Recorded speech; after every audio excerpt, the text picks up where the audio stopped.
സാറേ, നമ്മുടെ ശബരിമല സ്വർണ്ണക്കൊള്ള വലിയ വിവാദമായിരിക്കുകയാണ്. ഇപ്പോൾ അന്വേഷണം എങ്ങും എത്തിയിട്ടില്ല. അറസ്റ്റ് ചെയ്ത് റിമാൻഡിൽ കഴിഞ്ഞിരുന്ന പ്രതികൾ ഏതാണ്ടൊക്കെ ജാമ്യത്തിൽ ഇറങ്ങിക്കൊണ്ടിരിക്കുന്നു. SITയുടെ അന്വേഷണം ഒരു വലിയ പരാജയമാണ് എന്ന് തന്നെ പൊതുവെ വിലയിരുത്തപ്പെടുന്നു. ഇപ്പോഴിതാ ഒരു പുതിയ വിവരം കൂടി പുറത്തു വന്നിരിക്കുകയാണ്. മറ്റൊന്നുമല്ല, മാളികപ്പുറം ക്ഷേത്രത്തിൽ ശബരിമല അയ്യപ്പൻ്റെ ശ്രീകോവിലിന് പുറകിലായിട്ടാണ് മാളികപ്പുറത്തിൻ്റെ ശ്രീകോവിൽ വരുന്നത്. നമുക്കറിയാം, ആ മാളികപ്പുറത്തമ്മയ്ക്ക് സമർപ്പിക്കപ്പെട്ട 2.5 കിലോ തങ്കം, 2.5 കിലോ തങ്കത്തിൽ തീർത്ത ഒരു അങ്കി മാളികപ്പുറത്തമ്മയ്ക്ക് ഏതാനും വർഷം മുമ്പ് ഒരു ഭക്തൻ സമർപ്പിച്ചിരുന്നു.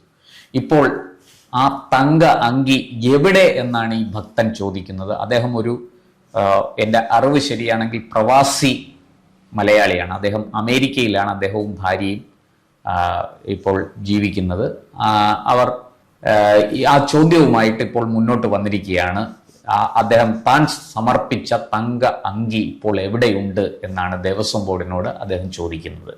ഇത് സംബന്ധിച്ച വാർത്ത നമ്മുടെ ജന്മഭൂമി ദിനപത്രമാണ് പുറത്തുവിട്ടിരിക്കുന്നത്. ഇന്നത്തെ അവരുടെ ലീഡ് ന്യൂസാണ് ഈ 2.5 കിലോ തങ്ക അങ്കി എവിടെ എന്ന ആ ചോദ്യം ചോദിച്ചുകൊണ്ട് 1-ാം പേജിൽ ലീഡ് ന്യൂസ് ആയിട്ട് കൊടുത്തിരിക്കുകയാണ്. ഈ ശബരിമലയിൽ അടിമുടി കൊള്ളയാണോ നടക്കുന്നത്? ഈ വിഷയത്തിൽ മാളികപ്പുറത്തമ്മയ്ക്ക് സമർപ്പിച്ച ഈ തങ്ക അങ്കി നഷ്ടപ്പെട്ടോ അതോ അത് ദേവസ്വം ബോർഡിന്റെ കൈവശമുണ്ടോ? എന്താണ് നമുക്ക് ഇതിൽ നിന്ന് മനസ്സിലാക്കാൻ കഴിയുന്നത്? ഈ കുറച്ചു കാലം മുമ്പ്, കുറച്ച് വർഷങ്ങൾക്ക് മുമ്പ് കേരളത്തിന്റെ പഴയ ഒരു കമ്മ്യൂണിസ്റ്റ് മുഖ്യമന്ത്രി EK നാണ അദ്ദേഹം വളരെ നിഷ്കളങ്കമായി ഒരു ചോദ്യം ചോദിച്ചു. ദൈവത്തിന് എന്തിനാ പാറാവ്? അന്ന് വലിയ കോലാഹലം ഉണ്ടാക്കി. ഏറ്റവും വിഗ്രഹമോഷണത്തോടനുബന്ധിച്ചിട്ടാണെന്നാണ് എൻ്റെ ഓർമ്മ. അത്തരത്തിലുള്ള നിഷ്കളങ്കമായ ഒരു 80കളുടെ തുടക്കത്തിലാണ് അദ്ദേഹമാണ് ചോദിച്ചത് എന്നുള്ളത് കൊണ്ടാണ് പൊതുസമൂഹം അതില്ലാത്തൊരു മോശം കാണാത്തത്. ഒരു നർമ്മം കലർത്തി അദ്ദേഹം ചോദിച്ചു. പക്ഷേ ആ ചോദ്യം വളരെ പ്രസക്തമാണ്. ഇക്കണ്ട സ്വർണം അത്രയും ദൈവത്തിന് എന്തിനാ? ഇപ്പൊ തന്നെ ആ വാർത്ത ജന്മഭൂമിയുടെ വാർത്തയാണ്. പറഞ്ഞതിന് ശേഷം ഞാൻ ആ വാർത്ത വായിച്ചിരുന്നു. അദ്ദേഹം നാട്ടിലെത്തുമ്പോൾ അദ്ദേഹം ശബരിമല ഈ കോലാഹലങ്ങളൊക്കെ അദ്ദേഹം അറിയുന്നെന്ന് പറയുന്നത്. അതെ. അപ്പം ഇതൊന്നും അറിയാത്ത ഒട്ടേറെ ആൾക്കാരുണ്ട് എന്ന് നമ്മൾ നേരത്തെ പറഞ്ഞിരുന്ന സംശയം ഇപ്പൊ ബലപ്പെടുകയാണ്. അവർ വീണ്ടും ഭക്തി എന്ന് പറയുന്ന ഒരു വല്ലാത്ത വികാരമാണ്. അതൊരു ലഹരി പോലെയാണ്. ലഹരി പോലെ എന്ന് പറയുമ്പോഴും അതിനകത്ത് 1-2 ഇൻഗ്രീഡിയൻസ് ആണ് അതിനകത്ത് മെയിൻ ഇൻഗ്രീഡിയൻ്റ് എന്ന് പറയുന്നത്. ഒന്ന്, ഭക്തിയിൽ വരുന്നത് ബഹുമാനവും സ്നേഹവുമാണ്. അപ്പം ഈ സ്നേഹത്തിനെ മാത്രം എടുത്തു കഴിഞ്ഞാൽ അതിന് പ്രത്യേക ഒരു മനോവ്യാപാരങ്ങളും ഭക്തിക്ക് അതിൻ്റെ മനോവ്യാപാരങ്ങളും, ഈ രണ്ടും കൂടി മിശ്രിതമാണ് ഈ വികാരം എന്ന് പറയുന്നത്. അപ്പം അത് ഭക്തന്റെ മനസ്സിൽ തോന്നുന്ന ഈ ആരുടെ ഭക്തനാണോ ആ ദൈവത്തോട് തോന്നുന്ന, ആ രൂപത്തോട് തോന്നുന്ന, ദേവനോട് ഒരു സമർപ്പണ മനോഭാവത്തിന്റെ അടിസ്ഥാനത്തിലാണ് ഇത്തരം സ്വർണങ്ങൾ അവിടെ കൊണ്ട്. അല്ല, അങ്ങനെ വരുമ്പോൾ ഭക്തൻ തനിക്കുള്ളത് എന്തും സമർപ്പിക്കുകയാണ്. നമ്മൾ തമിഴ്നാട്ടിൽ നിന്ന് വരുന്ന അയ്യപ്പ ഭക്തരെ കണ്ടാൽ അത് മനസ്സിലാകും. അവരവിടെ വന്നിട്ട് കെട്ടുകണക്കിന് നോട്ടുകളും അത് പണവും അതുപോലെ സ്വർണവും ഒക്കെ അയ്യപ്പന് സമർപ്പിക്കുകയാണ്. അവരെ സംബന്ധിച്ച് ഇപ്പോൾ ഒരു 4 പേര് ചേർന്ന് ഒരു ബിസിനസ് നടത്തുകയാണ്. അഞ്ചാമത്തെ പങ്കാളി എന്ന് പറയുന്നത് ശബരിമല അയ്യപ്പനാണ്. അതുകൊണ്ട് അവർ കൃത്യമായിട്ട് എല്ലാ വർഷവും ഓഡിറ്റ് നടത്തി ലാഭവിഹിതം കൃത്യമായിട്ട് 5ആയിട്ട് വീതിച്ച് ആ 5-1 പങ്ക് ശബരിമല ക്ഷേത്രത്തിലെത്തി അയ്യപ്പന്റെ മുന്നിൽ സമർപ്പിക്കും, കാണിക്കയായിട്ട് സമർപ്പിക്കും. അതെ, ഇത്രയും വിദ്യാസമ്പന്നരായ ആൾക്കാർ. അദ്ദേഹം അമേരിക്കയിലാണെന്ന് പറയുന്നു. പിന്നെ അവിടെ ചെന്ന് മാന്യമായ ജോലി ആയിരുന്നിരിക്കാം. തീർച്ചയായിട്ടും വളരെ അധികം ഇൻകം ലഭിക്കുന്ന ഒരാളായിരിക്കാം. അദ്ദേഹത്തെ കുറിച്ച് കൂടുതൽ വിവരങ്ങളൊന്നും ലഭ്യമല്ല. അങ്ങനെയാണെങ്കിൽ എനിക്ക് എന്റെ സംശയം എന്ന് പറയുന്നത്, ഇത്രയൊക്കെ അറിയുന്ന ആൾക്കാർ ഇപ്പൊ അവരുടെ മറുപടി എന്ന് പറയുന്നത് റെസീറ്റ് സൂക്ഷിച്ചിട്ടുണ്ടോ എന്ന് ചോദിച്ചെന്നാണ് ആ വാർത്തക്കകത്ത് ഞാൻ കാണുന്നത്. അതെ, ദേവസ്വം ബോർഡ് ചോദിച്ച ഈ വിഷയത്തെ കുറിച്ച് ഈ ജന്മഭൂമിയുടെ ലേഖകൻ തന്നെ ദേവസ്വം ഉദ്യോഗസ്ഥരുമായിട്ട്, അധികൃതരുമായിട്ട് സംസാരിച്ചപ്പോൾ രസീത് ഉണ്ടെങ്കിലേ ഇതിന് മറുപടി പറയാൻ പറ്റൂ. അതാണ് ഞാൻ ചോദിച്ചത്. ഒരു രസീത് ഉണ്ടെങ്കിലേ എന്ന് മറുപടി ചോദിക്കുമ്പോൾ ഒരു റെസീറ്റും വാങ്ങാതെ, ഒരു രേഖകളും കൈപ്പറ്റാതെ ഇത്തരത്തിലുള്ള ഒരാൾ, ഇത്രയും വിദ്യാസമ്പന്ന ഒരാൾ, അതും ഒരു മലയാളി, ചെറിയ അമ്പലത്തിലായിക്കോട്ടെ, നമ്മൾ കാണിക്കയിടുന്നത് പോലെ സമർപ്പിക്കുന്നതാണെങ്കിൽ കൂടി ഇത്രയും ഒരു തുകയാണ്. ഇത് എവിടെ പറ്റുന്നു? നാളെ ഇത് ഇവിടെ ഉണ്ടാകും. ഇത് സമർപ്പിക്കുന്ന കാലത്ത് ഇതിന് 70 ലക്ഷം രൂപയായിരുന്നു വാർത്തയിൽ കാണുന്നത്. ഇപ്പൊ അത് ഏതാണ്ട് 3,88,00,000 രൂപയായിട്ടുണ്ടാവും എന്നാണ്. അല്ല, ഇത് ഉയർത്തുന്ന ചോദ്യം വളരെ വലുതാണ്. കാരണം അതവിടെ ഇരിക്കട്ടെ. പക്ഷെ എങ്കിൽ കൂടിയും നമുക്ക് മറ്റു ചില കാര്യങ്ങളിലേക്ക് വരാം. ഒന്ന്, ഒരു ഇൻവേർഡ് ഔട്ട്വേർഡ്, ഈ ദേവസ്വം ബോർഡ് ഇങ്ങനെ ഒരു ചോദ്യം ചോദിച്ചു എന്ന് പറയുന്നു. ഒരു ഇൻവേർഡ് ഔട്ട്വേർഡ് രജിസ്റ്റർ എവിടെ ഉണ്ടാകും? അങ്ങനെ ഒരു രജിസ്റ്റർ സൂക്ഷിക്കാറില്ല. ഞാൻ കൊടുത്തത് ഇത്രാം തീയതി ഞാൻ കൊടുത്ത ഒരു സംഭവം അത് ഇൻവേർഡ് ഇന്ന ഭക്തനിൽ നിന്ന് അല്ലാതെ റെസീറ്റ് കൊണ്ടുപോവാ എന്ന് പറയുന്നതിന്റെ ധാശി നമുക്ക് മനസ്സിലാവുന്നില്ല. ഇപ്പോൾ നമ്മളൊരു 10 രൂപ കാണിക്കിട്ടു, 10 15 200 രൂപ പോലെ അല്ലല്ലോ ഇത്. അവർക്ക് ചിലപ്പോൾ അങ്ങനെ ആയിരിക്കാം ഇട്ടാണെന്ന്. പക്ഷെ നമ്മളെ സംബന്ധിച്ച് സാധാരണക്കാരൻ അതല്ല. ഇത് ഇനിയെങ്കിലും ഒരു തിരിച്ചറിവ്. ഇടയ്ക്ക് എനിക്ക് തോന്നുന്നു സുരേഷ് ഗോപിയോ മറ്റോ ആയിരുന്നു ദേവസ്വം ബോർഡ് അമ്പലങ്ങളിൽ കാണിക്കണം നിർത്തണം എന്നുള്ള തരത്തിൽ ഏതോ ഒരു പലരും പറഞ്ഞിട്ടുണ്ട്. അപ്പോൾ ഇതിനകത്തൊരു ചോദ്യം ഉയരുന്നുണ്ട്. ഒരു രജിസ്റ്റർ കാത്തു സൂക്ഷിക്കുന്നില്ല. അല്ല, ഇവിടെ അങ്ങിപ്പോ രജിസ്റ്ററിന്റെ കാര്യം പറഞ്ഞു. ഇവര് അന്ന് ഇത് സമർപ്പിക്കുമ്പോൾ ദേവസ്വം ബോർഡ് ഇദ്ദേഹത്തിന് കൊടുത്തിരുന്ന ഉറപ്പ്, അതായത് ഇദ്ദേഹം കരുവാറ്റ സ്വദേശിയാണ്, ഈ സുരേഷ് എന്നാണ് അദ്ദേഹത്തിന്റെ പേരെന്നാണ് ഞാൻ മനസ്സിലാക്കുന്നത്. അദ്ദേഹത്തിന് ഇവർ കൊടുത്ത ഉറപ്പ്, ദേവസ്വം ബോർഡ് കൊടുത്ത ഉറപ്പ്, ഇത് മാളികപ്പുറത്തമ്മയ്ക്ക് ചാർത്തിയതിനു ശേഷം ഇത് അവിടുന്ന് മാറ്റി പിന്നീട് ആറന്മുളയിലെ സ്ട്രോങ് റൂം, അതായത് നമ്മുടെ ശബരിമല അയ്യപ്പന് ചാർത്തുന്ന തങ്ക അങ്കിയുണ്ട്, ആ തങ്ക അങ്കി സൂക്ഷിച്ചിരിക്കുന്ന ആറന്മുളയിലെ സ്ട്രോങ് റൂമിലാണ് ദേവസ്വം ബോർഡിന്റെ. അവിടെ തന്നെ ഇതും കൊണ്ട് സൂക്ഷിക്കും എന്നായിരുന്നു അവർ കൊടുത്ത ഉറപ്പ്. അപ്പോൾ ആ ഉറപ്പ്, അങ്ങനെ ഒരു ഉറപ്പ് അവിടെ ഈ ഭക്തന് കൊടുത്തിരിക്കുമ്പോൾ തന്നെ നിലവിലെ ദേവസ്വം അധികൃതർ പറയുന്നത് രസീത് കൊണ്ടുപോവാ എന്നാണ്. ഞാൻ പറഞ്ഞല്ലോ, ഇത് ഉയർത്തുന്ന ഒരുപാട് ചോദ്യങ്ങളുണ്ട് എന്ന് ഞാൻ പറയാൻ കാരണം അതാണ്. കാരണം ഒന്ന് കൊടുക്കേണ്ട രീതിയിലാണോ ഇത് കൊടുത്തിരിക്കുന്നത് എന്ന സംശയം എനിക്കുണ്ട് വാസ്തവത്തിൽ.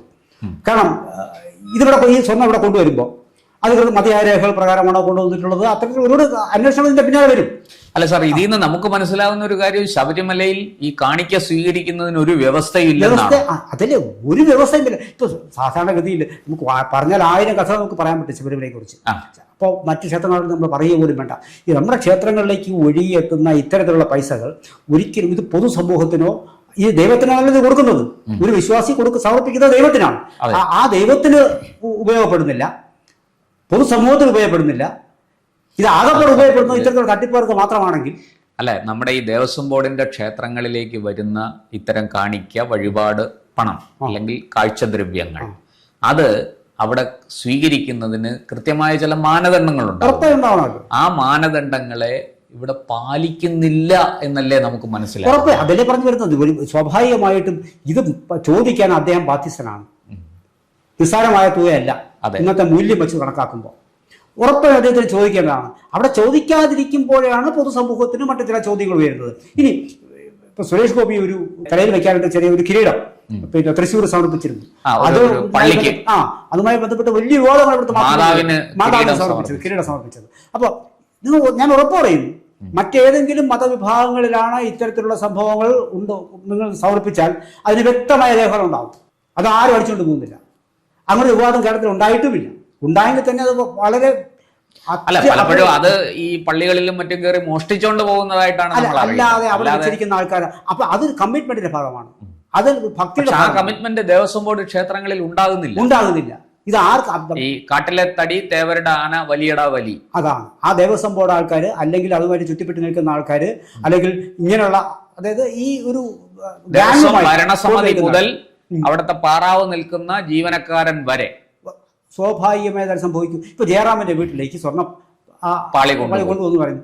ഇതൊക്കെ മനുഷ്യനെ പറ്റിക്കാൻ ജയറാം, അത് ഞാൻ എൻ്റെ അഭിപ്രായം വ്യക്തിപരമായ നമ്മുടെ കേട്ടുകൊണ്ടിരിക്കുന്ന പ്രേക്ഷകർ ക്ഷമിക്കണം. കാരണം പറയുന്നത് ഇത് ഒരു തരത്തിൽ ഭക്തന്റെ അഹങ്കാരം മൂത്ത് ഭ്രാന്താവുന്ന ഒരു ലക്ഷണമാണിത്.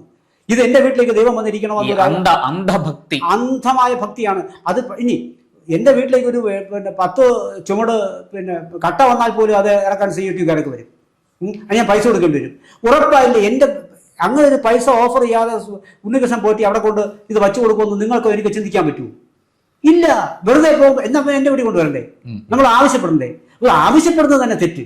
2, ഇത് അങ്ങോട്ടും ഇങ്ങോട്ടുമുള്ള പൈസ വ്യാപാരം ഇതിനകത്ത് നടന്നിട്ടുണ്ട്. അല്ലാതെ ഒരിക്കലും കൊണ്ടുവരില്ല. ചുമ്മാ ചോദിക്കുവോ? ഈ ഉണ്ണികൃഷ്ണൻ പോറ്റി എന്ന് പറയുന്ന അവതാരത്തെ എനിക്കോ നിങ്ങൾക്ക് നേട്ടറിയാം, അറിഞ്ഞുകൂടാം. പ്രത്യേക സാഹചര്യങ്ങളിൽ പലരും സെലിബ്രിറ്റീസ് അവിടെ ചെന്ന് അതിൻ്റെ സുഖസൗകര്യങ്ങൾക്ക് വേണ്ടി പരിചയപ്പെട്ടിട്ടുണ്ടാവും. ആ പരിചയപ്പെടൽ മറ്റു പല കാര്യങ്ങളിലേക്ക് നയിച്ചിട്ടുണ്ടാവും. അതൊക്കെയാണ് സംഭവിച്ചിട്ടുള്ളത്. ഇവിടെ സംഭവിക്കുന്ന കാര്യം എന്ന് പറയുന്നത് ഒരാൾ വിയർപ്പ് ഉണ്ടാക്കി വെച്ചിരുന്ന പൈസ ഇനി തുളുമ്പി വെളിയിൽ പോയ പൈസയാണോ അയ്യപ്പന് കൊണ്ടിട്ടിട്ടുള്ളതെന്ന് നമുക്കറിയില്ല. എങ്കിൽ പക്ഷേ കണക്ക് ചോദിച്ചെന്ന് വരില്ല.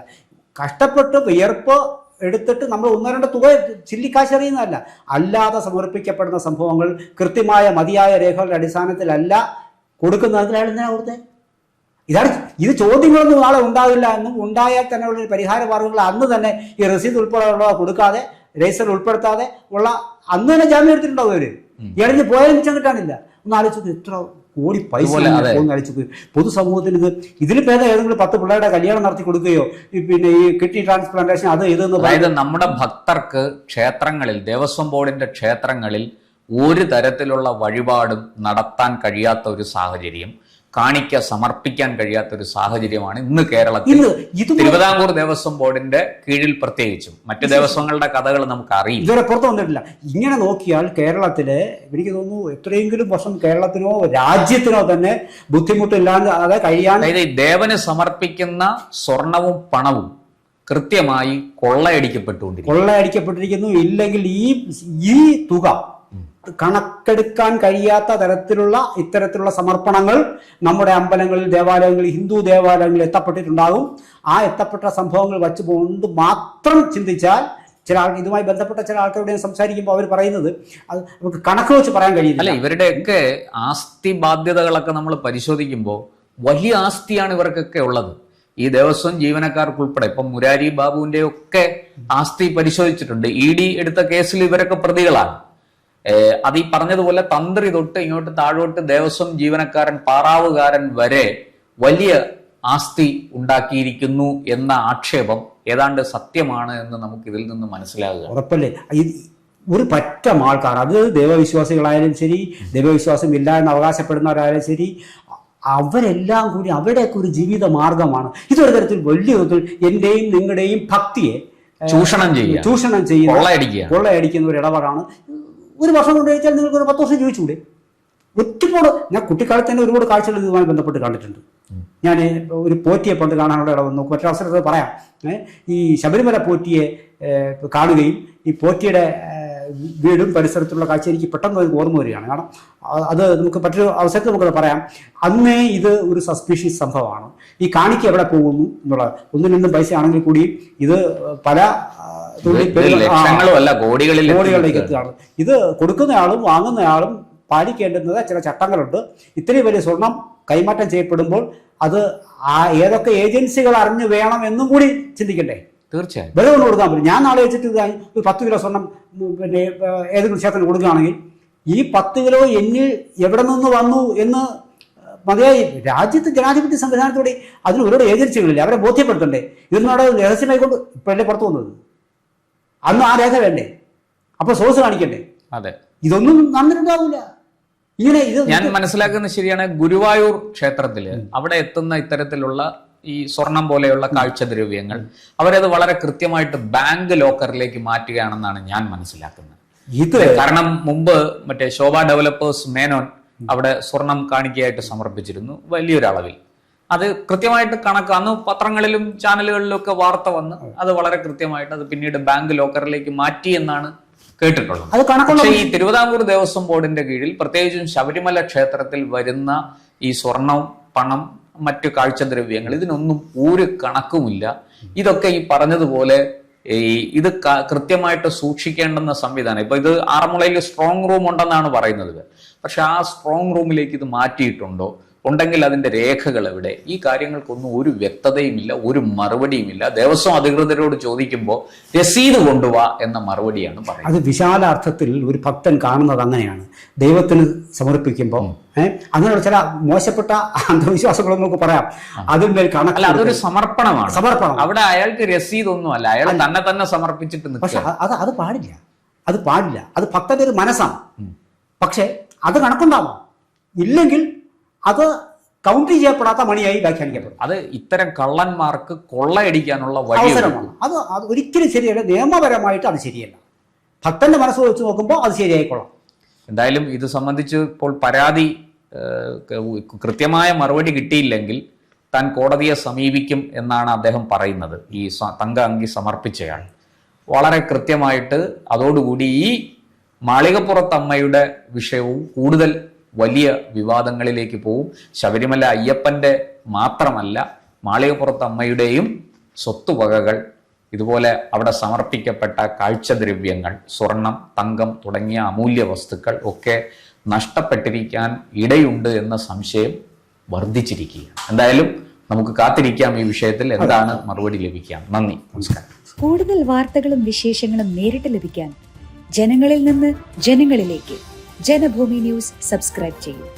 ബെൽ ബട്ടൺ അമർത്താനും മറക്കരുത്.